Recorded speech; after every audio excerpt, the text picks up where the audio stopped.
बिस्मिल्लाहिर्रहमानिर्रहीम। अस्सलाम वालेकुम नाज़रीन, सोजरो न्यूज़ में भली कार।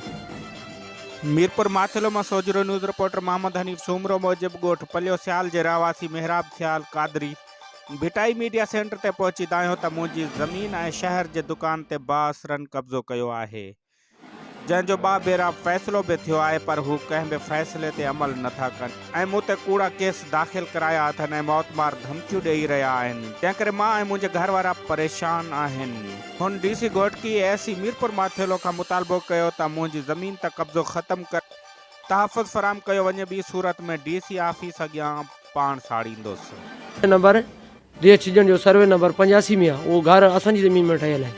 वो रफ़ीक अहमद सनाफ़ इमाम बख्श, जमील अहमद सनाफ़ इमाम बख्श, वज़ीर अहमद सनाफ़ इमाम बख्श, शकील अहमद सनाफ़ इमाम बख्श, जो मोहम्मद बचालन जो भाउ आहे, उहो भी सर्वे नंबर 83 में रहे थो। उहो ज़मीन असांजी आहे। वो ज़मीन जो फ़ैसिलो भी असां छिकरायो आहे, असां छिकईसीं। अने हाणे वरी उहे असांखे चवंदा पिया आहिनि बसि ज़मीन जो खातो ॾियो। असां चयो भाऊ ज़मीन जेका आहे असांजे चाचे जे खातो तव्हांखे कीअं ॾियूं।